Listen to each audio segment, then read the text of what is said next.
Good afternoon बच्चों, कैसे हैं आप सब? ठीक है। चलिए, अभी तक हम लोगों ने ट्रेडिंग अकाउंट पढ़ाई कर ली है। ट्रेडिंग अकाउंट के बारे में हम जान गए हैं बहुत अच्छे से। फॉर्मूला बेस्ड पे भी हम लोग ग्रॉस प्रॉफिट निकालना सीख गए हैं, कॉस्ट ऑफ गुड्स सोल्ड निकालना सीख गए हैं। छोटी छोटी चीजें जो फाइनल अकाउंट्स में इंग्रेडिएंट्स का काम करती है, मसालों का काम करती है, वो हम लोग सीख चुके हैं। अब हमको सीखना है प्रॉफिट एंड लॉस अकाउंट। क्या सीखना है?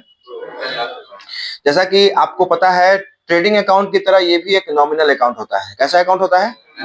Profit and loss account. Say with me, profit and loss account is a nominal account. What is it? Which type of account is it? Nominal account. Profit and loss account is a nominal account because nominal account का rule क्या कहता है? Why this is nominal account? आदमी आदमी है, zebra zebra है, monkey monkey है। क्यों? क्योंकि उनकी कैटेगरी है उस तरह की।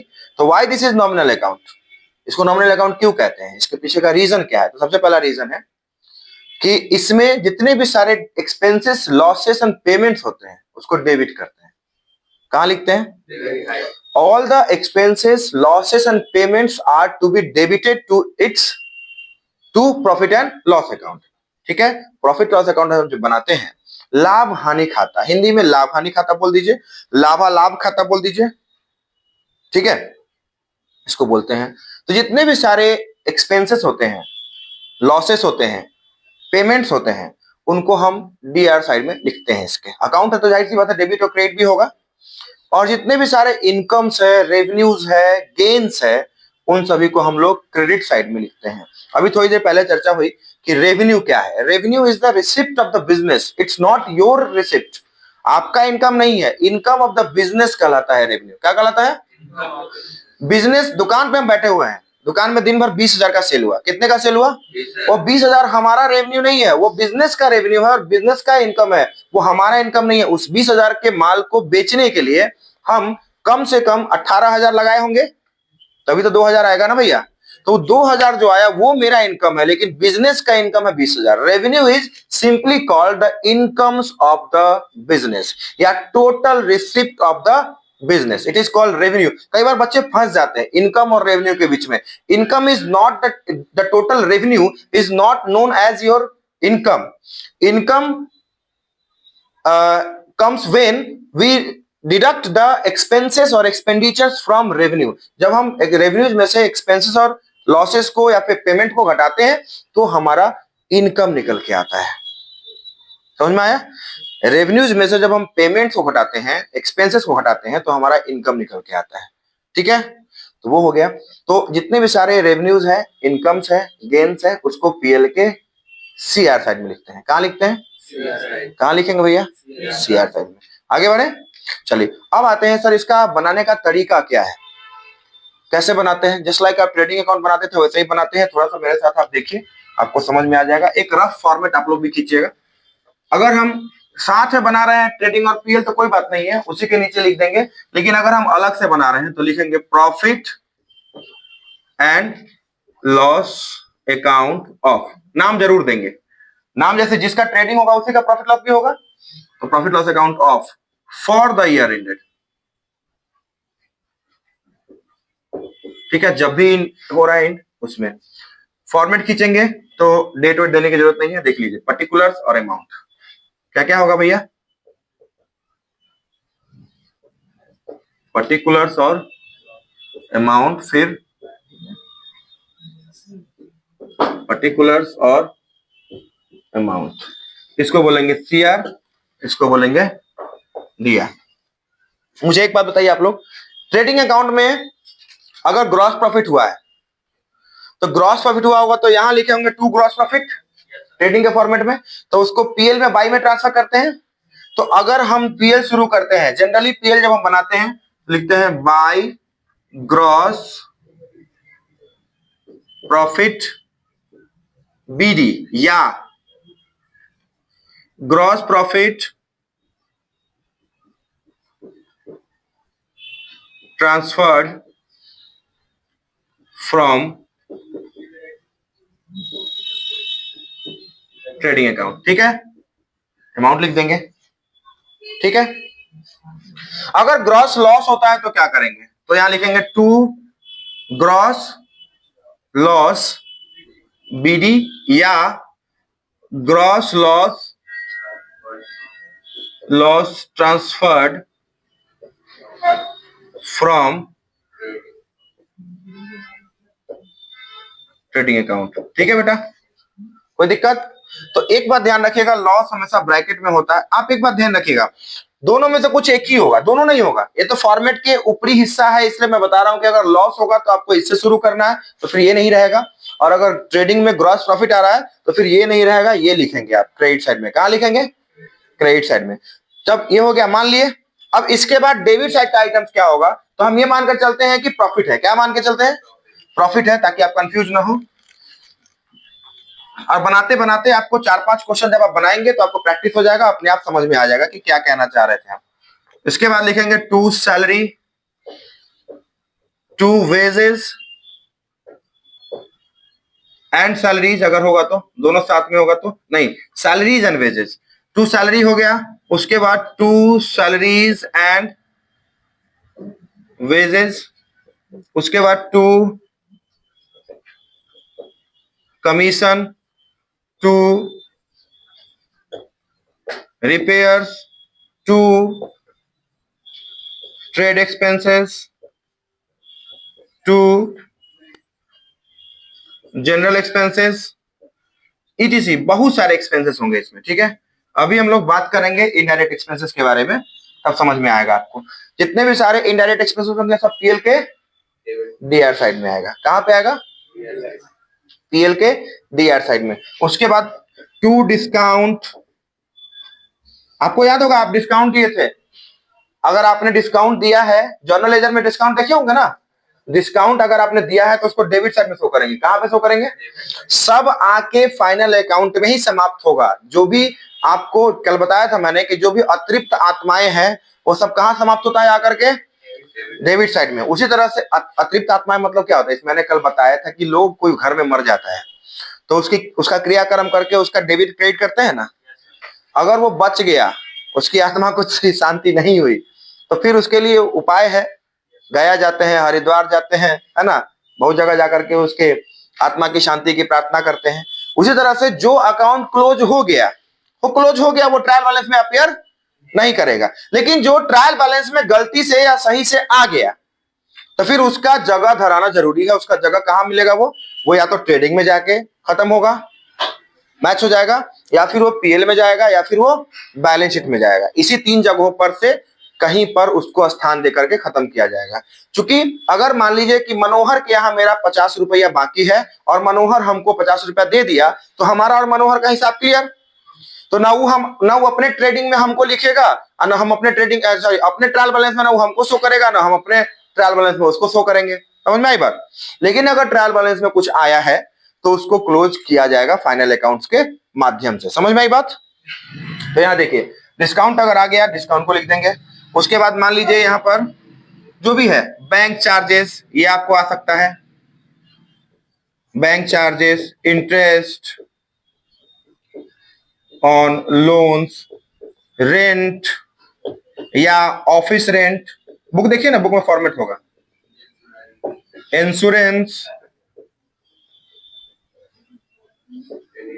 ईटीसी। उसके बाद हो गया रेट्स एंड टैक्सेस, ईटीसी। बहुत सारी चीजें हैं, इसके अलावा हम ईटीसी लगा देते हैं ना, जैसे वहां पे लगाए थे, ट्रेडिंग के फॉर्मेट पे लगाए थे। बाई में भी बहुत सारी चीजें होंगी, बाई कमीशन देखो होगा, बाई डिस्काउंट है, हाँ वही कमीशन क्रेडिट में है, मतलब रिसीव भी है। डिस्काउंट अगर क्रेडिट साइड में, इसका मतलब डिस्काउंट मिला है। बाय क्या? Interest, by dividend received, by apprentice premium, एक वर्ड आएगा, है क्या? ये सब आपको इनकम्स में जाता है, ये सब आपको पीएल के सीआर साइड में जाएगा। अभी बच्चों हमारा काम है, इतना समझ लिए, इतना ही पर समझते हैं, छोड़िए, इतना आइटम दिया हुआ है। अब मान लीजिए कि हमारा क्रेडिट साइड का सम ज्यादा है, डेबिट साइड का सम कम है। क्या कम है? समझ पा रहे हैं या ऐसे ही बस हम बोले जा रहे हैं? डेबिट साइड का सम है मान लो 18,000, कितना है, और क्रेडिट साइड का सम है 25,000। ये टोटल लेकर के हमारा 25,000 आया। ग्रॉस प्रॉफिट में ये सब चीजों को जोड़ दिए तो हमारा 25,000 आया, और इधर का टोटल आया हमारा 18,000। कितना आया इधर का? तो हमारा कितना प्रॉफिट हो रहा है? Net profit 7,000। कितना? 7,000। 7,000 इज आवर नेट प्रॉफिट। क्या है वो? नेट प्रॉफिट है। तो यहां पर हम लिखेंगे, देखो मान लो दोनों तरफ में जो ज्यादा होता है उसी को लिखते हैं, पता है ना। तो यहाँ पर हम टोटल कर दिए, यहाँ लिख दिए 25,000, दोनों तरफ में जो ज्यादा है उसको लिख दिए, और यहाँ लिख दिए to net profit transfer to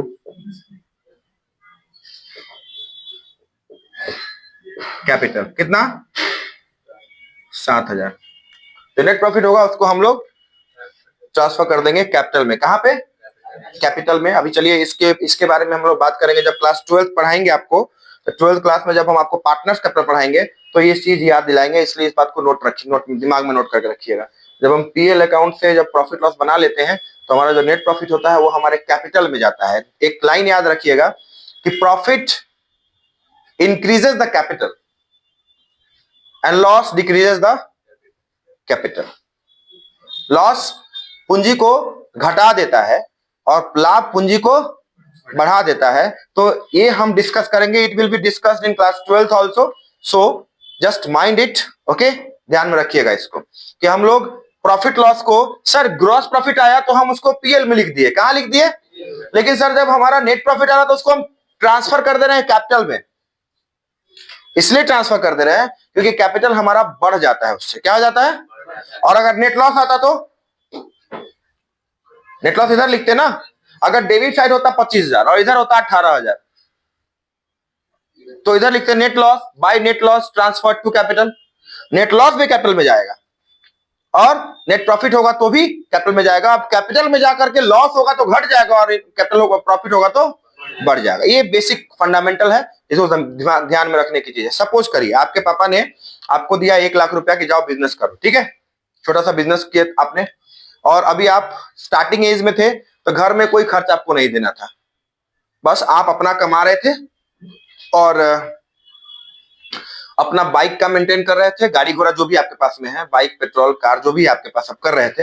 अपना जो पॉकेट मनी है वो आप देख रहे थे, पेरेंट्स आपको वो नहीं दे रहे थे क्योंकि आपको 1 लाख रुपया बिजनेस के लिए मिल चुका था। अब आपने क्या किया, उसमें से 20,000 रुपया आपने कमाया। कितना कमाया? उसमें से आपके 8,000 रुपये एक्सपेंस थे। पेरेंट्स ने आपको प्रेस नहीं किया था, बोला था बेटा पहले तुम अपना बिजनेस जमा लो, क्या कर लो, तब तुम घर में सपोर्ट करना, ठीक है। स्टार्टिंग ऐसे ही होता है, छोटे पौधे से हम फल थोड़े ना मांगेंगे। आज आम का पौधा लगाए है तो क्या कल उससे फल मांगेंगे कि तुम फल दो? नहीं, उसको पहले बड़ा होने देंगे, पनपने देंगे। वो पनपेगा, बड़ा होगा, फिर वो छांव देगा, फिर वो जाकर के फल देना शुरू करेगा। तो उसी तरह से आपके पेरेंट्स ने आपको बोला 5 साल तुम आराम से कमाओ, तुमको जरूरत पड़ेगा तो हम ही तुमको थोड़ा बहुत खर्चा देंगे, तुम अपना कमाओ और पैसा बढ़ा के बिजनेस को बढ़ाओ, ठीक है। तो तुमने क्या किया कि तुम्हारा हर महीने का इनकम था 20,000, तो 20,000 रुपया में से तुमने 8,000 अपने पीछे खर्च कर लिया, पेरेंट्स से नहीं मांगा। एज अ गुड वन आपने वहां पे अपने पेरेंट्स से नहीं मांगा। आपके पास कितना बचा? 12,000 में 2,000 तुमने अपने जेब में रखा कैश के तौर पे और 10,000 रुपए बिजनेस में लगा दिया। अब तुम्हारा कैपिटल कितना हो गया? 1,10,000। कितना हो गया बोलो? 1,10,000। क्लियर, समझ में आ रहा है मेरा बच्चा? तो इसी तरह से अगर मान लो कि तुमको जुलाई में, अगस्त में बारिश का मौसम रहता है, खरमास रहता है, सेल कम हुआ, तुमको इस बार स्टाफ को भी देना पड़ा अपने जेब से 5,000, तुमको 5,000 नुकसान हो गया। तुम्हारा कैपिटल कितना हो गया? 95,000। मतलब हम मान के चलते हैं वहां पे कैपिटल तुम्हारा 5,000 घट जाएगा, हम 1 लाख मानकर चल रहे हैं, बेस 1 लाख मान रहे हैं। तो अब तुम्हारा प्रॉफिट हुआ 12,000, बचा तो 2,000 तुमने जेब में डाला और एक 10,000 जो बचा, एक मोटा अमाउंट आपने उसको अपने कैपिटल बिजनेस में लगा दिया, ठीक है। अब किस टाइप का बिजनेस करते थे उस पर मैं नहीं जाऊंगा, आपने उस बिजनेस में 10,000 रुपया एडिशनली ऐड कर दिया, जो आपका प्रॉफिट था। आप चाहते तो उसको खर्च कर सकते थे, आपका 1 लाख का 1 लाख अभी भी है, लेकिन आपने उसमें ऐड कर दिया। तो profit always increases the capital और shareholders funds. What profit does? It increases the shareholders funds या प्रोप्राइटर्स फंड या कैपिटल, ये तीनों नाम एक ही चीज का है। Shareholder fund, proprietor fund, आप लोग देखते होंगे बिजनेस में, छोटे छोटे बिजनेस वगैरह होते हैं, खासकर बैंड पे देखते होंगे लिखा रहता है प्रो। वो प्रो क्या रहता है? प्रो पबजी प्लेयर होता है प्रो? नहीं, वो प्रोप्राइटर का प्रो शॉर्ट में लिखा रहता है। It is not pro PUBG player, है ना। It is pro means enterprise का ओनर। व्हाट? ठीक है, चलिए इसके आगे हम लोग डायरेक्ट और इनडायरेक्ट एक्सपेंस पे बात करेंगे। इनडायरेक्ट एक्सपेंस के ऊपर चर्चा करते हैं। तो अब आइए थोड़ा देर जस्ट स्टॉप योर राइटिंग आपका। अब हम इनडायरेक्ट एक्सपेंसेस के बारे में बात कर ले। पहले देखिए एक्सपेंसेस आपको बता दूं, डायरेक्ट एक्सपेंसेस जितने भी सारे होते हैं उसको कहां लिखा जाता है? Just revise once again guys. Direct expenses को आप जहां भी डायरेक्ट एक्सपेंस आपको दिखता है, डायरेक्ट एक्सपेंसेस क्या है आपको बता चुके हैं ऑलरेडी। जो एक्सपेंसेस गुड्स के मैन्युफैक्चरिंग और टिल स्टोरेज खर्च होता है उसको क्या बोलते हैं हम लोग? हाँ, गोडाउन में स्टोर करने तक, पैकिंग मटेरियल तक जो भी होता है उसको डायरेक्ट एक्सपेंस कहते हैं। मतलब the goods is now ready to sell. क्या? रेडी टू सेल बनाने तक का जो खर्च होता है, सीधा एक लाइन में समझिएगा। The goods which are produced and being ready to sell, the expenses made on it is known as direct expense. क्या बोलते हैं उसको हम लोग? अब आते हैं बच्चों इनडायरेक्ट एक्सपेंसेस किसको बोलते हैं? इनडायरेक्ट एक्सपेंसेस में आएंगे debited to profit and loss account, all the indirect expenses. We have to make two accounts, both are nominal accounts, that's why जितना भी सारा एक्सपेंस होगा वो डेबिट में जाएगा। ट्रेडिंग अकाउंट के डेबिट में जितना भी सारा जाता है एक्सपेंस उसको क्या बोलते हैं हम लोग? प्रत्यक्ष व्यय, डायरेक्ट एक्सपेंस। और जो इनडायरेक्ट एक्सपेंस होता है उसको हम लोग कहां डालते हैं? कहां डालेंगे? पीएल के डीआर साइड में। कहां डालेंगे? पीएल के डीआर साइड में। चलिए अब आगे बढ़े। अब इसमें इनडायरेक्ट एक्सपेंसेस में दो तरह के, तीन चार तरह के इनडायरेक्ट एक्सपेंस को हम लोग क्लासिफाई करते हैं। इनडायरेक्ट एक्सपेंस को जब हम छाटेंगे तो बेसिकली हम दो नेचर में छाटते हैं, ऑपरेटिंग और नॉन ऑपरेटिंग। लेकिन अभी टाइप्स पे बात कर लेते हैं, नेचर और टाइप्स में अंतर होता है, तो हम अभी पहले टाइप पे बात कर लेते हैं, फिर हम नेचर के ऊपर बात करेंगे। ठीक है, इन पांचों को हम फिर ब्रॉडली दो कैटेगरी में बांट के दिखाएंगे आपको। ठीक है, चलिए तो पहला है आपको एस्टैब्लिशमेंट एक्सपेंस या जनरल एक्सपेंस। इसमें आता है सैलरी, रेंट। नहीं रहेगा तो बिजनेस चलेगा? सैलरी देना, रेंट देना, ट्रेड एक्सपेंस देना, बहुत सारे हैं, लॉट्स ऑफ देयर। बट यहां पर इसको बोलते हैं एस्टैब्लिशमेंट एक्सपेंस। क्या बोलते हैं? Establishment and management expense. क्या बोलते हैं? दूसरा है सेलिंग एंड डिस्ट्रीब्यूशन एक्सपेंस। बेचने का भी खर्चा होता है कि नहीं होता है? अब देखिए आपके सामने एडवर्टीजमेंट, आप चीजें ऑर्डर करते हैं तभी जब आपको मार्केट में वो चीजें अवेलेबल होती है। एडवर्टीजमेंट होगा, कैरेज आउटवर्ड, याद होगा कैरेज इनवर्ड इसमें जाता है, तो कैरेज आउटवर्ड इसमें जाएगा। तीसरा है गोडाउन रेंट, गोडाउन का रेंट वगैरह जो है वो इसमें जाएगा, क्योंकि वहीं से माल निकाल के हम बेचते हैं। Bad debt is also part of selling expense. अब मान लीजिए कि आपका किसी बड़े मार्केट में दुकान है, तो बड़े मार्केट में दुकान का स्पेस छोटा होता है, तो आप क्या करते हैं? थोड़ा थोड़ा सामान दुकान में रखते हैं, बाकी आप गोदाम में रखते हैं, वहां से आप ला करके कस्टमर्स को सप्लाई करते हैं, राइट। तो उस तरह से, चूंकि सारा स्टॉक आपको दुकान में रखना पॉसिबल नहीं है, because you deal in heavy, या फिर क्या बोल सकते हो उसको हम लोग, कभी कभी ऐसा होता है कि होलसेल में भी आप डील करते हैं, तो वहां पे सारा चीज क्या आपने माथा पे रखिएगा दुकान में? उतना जगह होता है? नहीं होता है। ठीक है, ये हो गया। कितना भी बड़ा आपका घर हो शहर में, गांव के घर से छोटा ही रहता है, राइट, है ना। मैं एक्सेप्शनल बात नहीं कर रहा, एक्सेप्शनल केस में ऐसा भी हो सकता है लोग गांव में थोड़ा नहीं भी बनाते हैं या रहते भी नहीं है, तो वो शहर में बनाते हैं। एक्सेप्शनल बात नहीं कर रहा, I am talking about the majority. घर कितना भी बड़ा आप टाउन में बना लीजिए, आपके गांव के घर से वो छोटा ही घर रहता है, सिंपल सी बात है। चलिए, फिनांस एक्सपेंस में क्या क्या होगा? फिनांस एक्सपेंस भी होता है।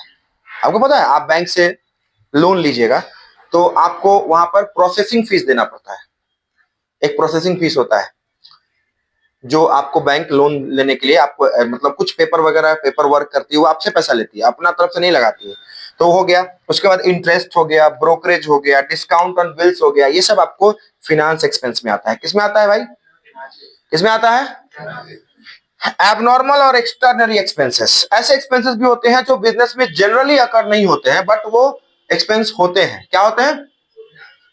जनरली वो नहीं होते हैं, ओकेजनली हो जाए। अब मान लो कि आपके मान लो बचपन में ऐसा कई बार हुआ होगा, आप में से कितने लोग सारे होंगे, पापा दुकान पे है या जॉब पे है या कहीं है और आप गिर करके माथा फोड़ लिए। Your parents was expecting for that? But अचानक से घर में 2,000 रखा हुआ था, उससे आपका इलाज हुआ, ट्रीटमेंट हुआ, फर्स्ट एड हुआ, होता है ना। तो वो आपको एक्सेप्शनल है, इसलिए उसको एबनॉर्मल कहा गया है। तो बिजनेस कर रहे हैं, तो बिजनेस में भी तो कुछ एबनॉर्मल चीजें होंगी। हाँ, अचानक से दुकान के सामने नाला खोदा जा रहा है, अब 4 दिन बिजनेस बंद रहा है दुकान, नाला जब तक नहीं बनता है। उसके बाद बन भी गया तो हम उस पे जो है वो हमको कुछ अपने से काम करवाना पड़ा, सीढ़ी टूट गया फिर से बनवाना पड़ा, कस्टमर उड़ के थोड़े आएंगे। तो वो हमारा एक्स्ट्रा खर्चा माथा पे आ गया, उसको करना पड़ेगा। तो कुछ ऐसे भी खर्चे होते हैं, या माल जल गया, या माल चोरी हो गया, या रास्ते में शीशा का कोई प्रोडक्ट आ रहा था वो टूट गया, फूट गया, उस तरह से बहुत सारी चीजें। तो एबनॉर्मल लॉस या एक्स्ट्राऑर्डिनरी आइटम में आप आ जाइए। Loss by fire, loss by theft, loss by flood, earthquake. Oh my God film is the best example, है ना। फर्स्ट वाला, सेकंड वाला नहीं, फर्स्ट वाला देखिए आप लोग, उसमें भगवान पे ही केस कर देता है। क्या? क्योंकि उसका जो है वो एंटिक प्रोडक्ट का दुकान होता है, वो भूकंप में डैमेज हो जाता है। तो ये सब चीजें हैं। देखिए मैं आपको बता दूं, आपका सब्जेक्ट इतना इंटरेस्टिंग है ना कि चारों तरफ से आप सीख सकते हैं, और फिल्में सीखने का सबसे अच्छा जरिया होती है। It is the best source of learning if we learn something positive from it. ठीक है, बचपन से सुनते आते हैं, माँ भी कहती थी हमारी कि फिल्म देखना बुरी बात नहीं है, फिल्म से बुरी चीजें एडॉप्ट करना बुरी बात है, उससे अच्छी चीजें ले लीजिए, अब बुरा को वहीं छोड़ दीजिए, जिससे मेरे बच्चों को काम हो, जिस एग्जाम्पल से मेरे बच्चों को हेल्प हो, उसको मैं ले लेता हूं। और मेरे जैसे टीचर्स ले लेते हैं। किसी के दिमाग में कोई ब्रह्मा जी से सीख के नहीं आया है, हर कोई किसी ना किसी से पढ़ के, किसी ना किसी से इंस्पायर होके लोगों के बीच में अपनी बातें रखता है। ठीक है, तो होता है, कई बार ऐसा होता है। आप सीखने का कोशिश कीजिएगा तो आपको सराउंडिंग्स में हर तरफ कुछ ना कुछ सिखा के जाएगा। जैसा उस दिन सत्यम ने कहा कि दोस्त को पैसा देना बैड डेप्ट, सीख गया वो, कभी दिया होगा, पैसा नहीं मिला होगा तो बैड डेप्ट समझ लिया, सिंपल। तो ये तो लर्निंग की चीजें हैं, है ना, ये चीजें होती रहती हैं। It's a live class, so I want कि आप सब लोग इंटरेक्ट करें। Last but not the least, depreciation and other losses. यहाँ पर क्या लिखा है मैंने, यहाँ नॉर्मल है, यहाँ क्या है नॉर्मल। कुछ नॉर्मल चीजें भी होती हैं, जैसे डिप्रिसिएशन, सब जानते हैं, मशीन का यूज करेंगे तो मशीन, अरे मान लो दुकान है, मशीन नहीं है, कुर्सियां है, फर्नीचर है, एसी है, कोई नया का प्राइस देगा बाद में 2 महीना बाद? नहीं देगा। कुर्सी है, 4 बार इधर उधर उठा उठा करेंगे, टेढ़ा हो जाता है, टूट जाता है, खराब हो जाता है, घिसता है। अरे डिप्रिसिएशन का 6 कारण बताए थे ना भाई, obsolescence, use, wear and tear, ये सब एक्सीडेंट, बहुत सारी चीजें होती हैं, समझ रहे हैं ना बात। डिप्रिसिएशन हो गया, लीकेज हो गया। हाँ, आप देखे होंगे पेट्रोल वगैरह जो होता है, ऑयल वगैरह जो होता है, उसमें लीकेज भी होता है, तो उससे भी उड़ता है, वो नॉर्मल है, वो होगा, उसको आप रोक नहीं सकते हैं। विश्वास नहीं होता है तो आप देखते होंगे कि मालगाड़ी जो होती है, टैंकर वाली, तेल वाली, उसके ऊपर का देखते हैं जहां पर सर्कुलर टैब होता है, वहां चारों तरफ छिलकता रहता है ना। जब ब्रेक लगता है तो वो निकलता है, कितना भी आप उसको एमसील से सील कर दीजिए, उसका कोई मतलब नहीं है, वो निकलेगा ही निकलेगा। लिक्विड है, थोड़ा बहुत आपका वो लीकेज होगा, तो लीकेज में नॉर्मल जाएगा। आप मान लीजिए बचपन में, अभी आप, हम लोग भी जाते थे बचपन में केन लेकर के दूध लाने के लिए, तो साइकिल से जा रहे हैं तो थोड़ा बहुत छिलकेगा ही। जो वॉल्यूम आप वहां से लेके आए हैं, आप घर पे अगर थोड़ा बहुत छिलका है, नहीं छिलका तो अच्छी बात है, लेकिन अगर निकला है, थोड़ा लीकेज हुआ है, तो वो जाएगा। Depletion and normal wear and tear, normal टूट फूट जो होता है, आप जानते हैं, आप गांव जाएंगे 10 साल पहले, जो आपके घर में जो फर्नीचर था, सामान था, वो अब नहीं होगा, वो टूट फूट के गैराज में पड़ा होगा, राइट। नया चीज उसकी जगह पर रिप्लेस हो गया होगा। टीवी का ही ले लीजिए ना, टीवी का ही ले लीजिए, सेटअप बॉक्स का ही ले लीजिए, एसी, फैन, कूलर, किसी चीज का ले लीजिए। पहले टीना वाला कूलर आता था, याद है, अब आता है मूवेबल, चक्का लगा रहता है, इस रूम से उस रूम ले जाइए। तो ये सारी चीजें हैं। अब इन सब को अगर हम बांटे तो 2 ब्रॉड कैटेगरी में बांट सकते हैं इन पांचों को। एक होगा कौन सा, ऑपरेटिंग एक्सपेंसेस, और एक होता है नॉन ऑपरेटिंग। समझने की कोशिश करिएगा ये दोनों कैटेगरी को। इन पांचों एक्सपेंसेस को हम 2 कैटेगरी में बांट सकते हैं। कितने कैटेगरी में, कौन कौन कैटेगरी में? ऑपरेटिंग और, भैया ऑपरेटिंग क्या होता है? ऑपरेटिंग वो होता है कि बिजनेस के ऑपरेशंस में हम खर्च करते हैं एक्टिवली। कुछ ऐसे खर्च होते हैं जो बिजनेस को सर्कुलेट करने के लिए, चलाने के लिए या उसको ऑपरेट करने के लिए किया जाता है, ऐसे एक्सपेंसेस को बोलते हैं expenses which are made in the way of operating the business actively. Business को एक्टिवली ऑपरेट करने के लिए जो आप एक्सपेंस करते हैं उसको हम लोग ऑपरेटिंग एक्सपेंस कहते हैं। क्या कहते हैं? जैसे में आप देख लीजिए, एस्टेब्लिशमेंट एक्सपेंसेस हो गया, सेलिंग एंड डिस्ट्रीब्यूशन एक्सपेंसेस हो गया, ये सारी चीजें जो है आपको ऑपरेटिंग एक्टिविटी में आता है। किसमें आता है? ऑपरेटिंग में। और ये तीनों जो है आपको नॉन ऑपरेटिंग में आता है। किसमें आता है? पहला दूसरा किसमें आता है? और कैसे ऑपरेटिंग में आता है? हाँ, बिजनेस चल रहा है तो सैलरी देना पड़ेगा, रेंट देना पड़ेगा, ट्रेड एक्सपेंस है, ये सब चीजें बिजनेस को ऑपरेट करने के लिए और एक्टिवली रन करने के लिए हमको ये सब करना पड़ेगा। करना पड़ेगा कि नहीं करना पड़ेगा? लेकिन आप रेंट बिजनेस बंद किए हुए हैं, फिर भी लोन पे इंटरेस्ट चल रहा है ना। आप लॉस बाय फायर, आप चाहते थे कि हो जाए, बिजनेस को रन करने में आग लग गया, नहीं ना, इसको नॉन ऑपरेटिंग में डालेंगे। डिप्रेसिएशन आप यूज कीजिए चाहे नहीं कीजिए, फॉर्च्यूनर खरीद के दरवाजे पे लगा दीजिए, लेकिन इस पे डिप्रेसिएशन लगेगा। बोलो ना। Yes sir. आप 1 किलोमीटर भी नहीं चलाए हैं, शोरूम से गाड़ी आया, दरवाजे पे लगा हुआ है, 2 महीना लगा हुआ था, 2 महीना बाद आप उसका नया का प्राइस मांगिएगा, कोई देगा? नहीं देगा। तो डिप्रेसिएशन इन दैट जो है आपको नॉन ऑपरेटिंग एक्सपेंस में आता है। किसमें आता है? तो बच्चों पहले ये पांचों बता करके मैंने दोनों के बारे में बताया, तो ये सही किया ना? समझ में आया ना कि कौन ऑपरेटिंग है कौन नॉन ऑपरेटिंग है?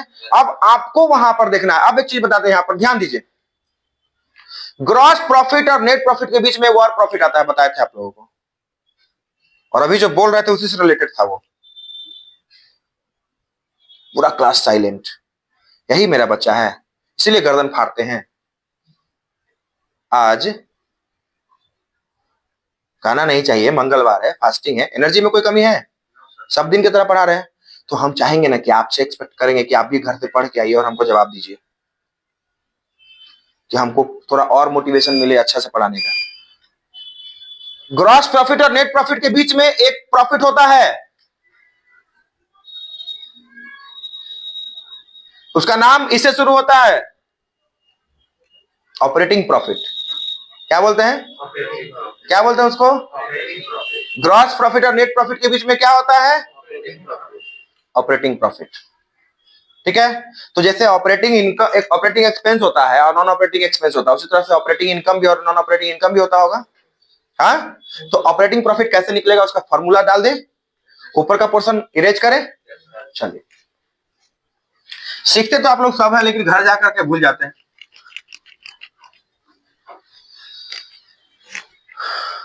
देखिए,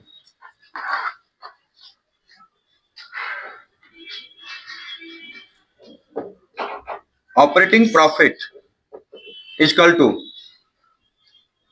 ग्रॉस प्रॉफिट प्लस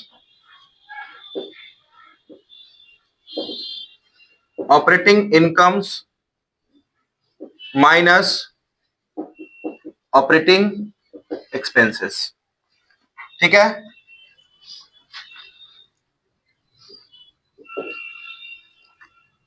इसका एक और फॉर्मूला होता है, net sales minus operating cost. ठीक है, इसका एक और फॉर्मूला। अब ऑपरेटिंग कॉस्ट कैसे निकलेगा? Operating cost is equal to COGS plus operating expenses. ठीक है, कॉस्ट ऑफ गुड्स सोल्ड निकाल रहे थे ना, उसी में ऑपरेटिंग एक्सपेंस जोड़ देंगे तो क्या निकल के आएगा? Operating cost. और ऑपरेटिंग कॉस्ट को आप जोड़ देंगे, घटा देंगे किसमें से? नेट सेल में से, तो आपको सीधा डायरेक्ट ऑपरेटिंग इनकम आ जाएगा। ठीक है, लिख रहा है?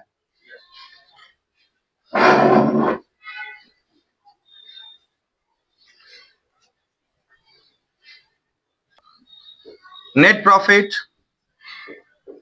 Is equal to operating profit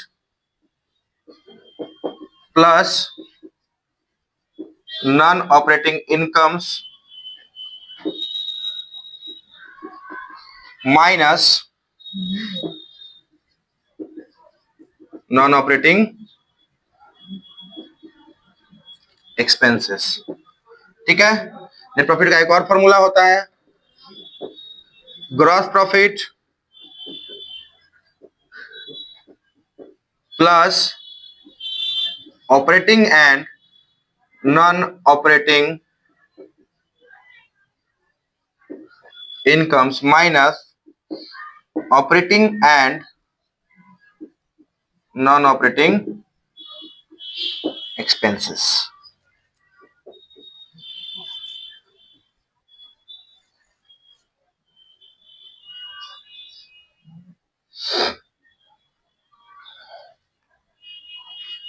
ठीक है,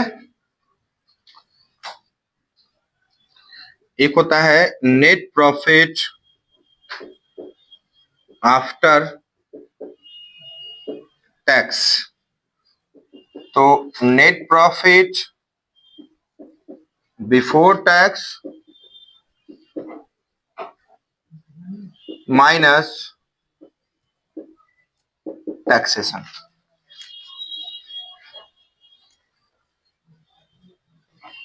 इसको हम लोग नेट कहेंगे। ठीक है, चलिए इधर देखिए, पहले नेट प्रॉफिट कैसे निकलेगा। ऑपरेटिंग प्रॉफिट अगर हम निकाल चुके हैं ऑपरेटिंग प्रॉफिट, तो उसमें से खाली क्या करना है हमको, उसमें नॉन ऑपरेटिंग इनकम्स को जोड़ देना है और नॉन ऑपरेटिंग एक्सपेंसेस को घटा देना है, तो हमारा नेट प्रॉफिट निकल आएगा। ठीक है, एक फॉर्मूला, अगर ऑपरेटिंग प्रॉफिट के थ्रू जाते हैं तब, ठीक है, अब मान लीजिए कि हमारा रास्ता जो है उसी हिसाब से ना हम सवारी का चयन करेंगे। अगर मान लीजिए कि एनएच है तो हम किसी भी गाड़ी से जा सकते हैं, लेकिन अगर रास्ता जो है वो गांव वाला छोटा पगडंडी वाला रास्ता है, तो वहां तो चार चक्का नहीं चलेगा, वहां तो साइकिल या मोटरसाइकिल ही चलेगा। तो इसीलिए अगर हम इस रास्ते से जाते हैं नेट प्रॉफिट की तरफ, ऑपरेटिंग प्रॉफिट की तरफ से जाते हैं, तो ऑपरेटिंग प्रॉफिट में हमको नॉन ऑपरेटिंग इनकम्स को जोड़ना होगा, क्योंकि ऑपरेटिंग प्रॉफिट में हमारा ऑपरेटिंग का काम हो चुका है। किसका काम हो चुका है? तो नॉन ऑपरेटिंग ही सिर्फ बच गया एक्स्ट्रा, तो नॉन ऑपरेटिंग को जोड़ लेंगे और उसके बाद नॉन ऑपरेटिंग एक्सपेंसेस उसमें से घटा देंगे। क्लियर? अब आ गया दूसरा फॉर्मूला, क्या है? Gross profit. याद है? Gross profit plus operating and non operating income. अगर हम ग्रॉस प्रॉफिट के थ्रू जाते हैं तो हमको सबको लेके चलना होगा। क्या लेके चलना होगा? तो operating plus non operating incomes, जितना भी इनकम है ऑपरेटिंग और नॉन ऑपरेटिंग, वो सबको जोड़ लेंगे। ठीक है, उसके बाद minus operating and non operating expenses कर देंगे, तो आपका निकल आएगा नेट प्रॉफिट आफ्टर टैक्स। ये जो निकल के आएगा ये बिफोर टैक्स है। क्या है? हो सकता है ये बिफोर टैक्स हो, बिफोर टैक्स। इसका मतलब क्या होता है कि नेट प्रॉफिट आफ्टर टैक्स किसको बोलते हैं? टैक्स देने के बाद का नेट प्रॉफिट। यहां ध्यान दीजिएगा, थोड़ा सा ध्यान देने वाली बात है। नेट प्रॉफिट बिफोर टैक्स हमारे सामने है। मान लीजिए कि हमारे पास 1 लाख रुपए नेट प्रॉफिट आ गया है बिफोर टैक्स। क्या आ गया है? और उसमें हमको टैक्सेशन घटाना है। 30% मान लो टैक्स है। कितना परसेंट है? तो 1 लाख का 30% कितना होता है? 30,000। हमने घटा दिया। नेट क्यों लिखा हुआ है? नेट मतलब होता है रिफंड। कई बार आप टैक्स पे करते हैं ना, तो गवर्नमेंट उसमें से कुछ टैक्स रिफंड करती है। क्या करती है? आप ऑन टाइम और रेगुलर वे में टैक्स पे करते हैं तो गवर्नमेंट उसमें से, उस समय तो आपको टैक्स पे करना पड़ता है, बाद में गवर्नमेंट कुछ रिफंड करती है। तो मान लीजिए 30 आपने किया, गवर्नमेंट ने उसमें से 8,000 आपको वापस कर दिया, तो कितना गवर्नमेंट से आपने टैक्स लिया? आपसे गवर्नमेंट ने कितना टैक्स लिया? 22,000। तो आप नेट 22,000 घटाएंगे, तो 1 लाख में से 22,000 घटा देंगे तो कितना आ जाएगा? 78,000। आपका नेट प्रॉफिट आफ्टर टैक्स कितना हो जाएगा? इसको बोलते हैं एनपीएटी और इसको बोलते हैं एनपीबीटी। बहुत अच्छे से इससे फ्रेंडली हो लीजिएगा, 12th में जरूरत पड़ेगी इसकी। ठीक है, एनपीबीटी और एनपीएटी। ठीक है, चलिए आज का काम हमारा यही का है। हम लोग अब इसके आगे क्वेश्चन बनाएंगे, तो एक क्वेश्चन बना करके तब हम लोग जो है वो काम को खत्म करेंगे। तो आज आई थिंक काफी है आज के लिए। फॉर्मेट आप लोग देखेंगे, 1-2 क्वेश्चंस बनाएंगे फॉर्मेट पे और 1-2 क्वेश्चंस फॉर्मूला पे। सबको समझ में आया या नहीं आया? Just give me your feedback. समझ आया या नहीं आया? ठीक है, जबरदस्ती नहीं पूछ रहा हूं, आप लोग अपनी अपनी इच्छा से, स्वेच्छा से बताइए कि सही में समझ में आया या नहीं आया। आया तुमको समझ? ठीक है, तो ग्रॉस प्रॉफिट से आगे का सफर है ये। ग्रॉस प्रॉफिट से आगे का सफर, आई मीन टू से कि ग्रॉस प्रॉफिट पे आपको रुकना नहीं है। नेट प्रॉफिट आपको चाहिए होगा। नेट प्रॉफिट जब आप लेंगे, आपका बिजनेस का जो ओरिजिनल प्रॉफिट होता है वो होता है नेट प्रॉफिट। क्या होता है? Gross profit is the overall profit, operating profit is less discussed, come discuss किया जाता है उसको। लेकिन ऑपरेटिंग प्रॉफिट भी हम देखें कि भैया हमारा ऑपरेशंस, मतलब ऑपरेशन मतलब डॉक्टर वाला ऑपरेशन नहीं, ऑपरेशन मतलब एक्टिविटी जो आपने बिजनेस में किया है उसके थ्रू आपको कितना बच रहा है, उसको बोलते हैं ऑपरेटिंग प्रॉफिट। क्या बोलते हैं? और लास्ट होता है नेट प्रॉफिट, जिससे आपके बिजनेस का पूरा ब्यौरा पता चलता है। ठीक है, चलिए, तो ये हो गया, आई थिंक आज के लिए काफी है। तो फिर आने वाले वीडियोज में हम लोग डिस्कस करेंगे।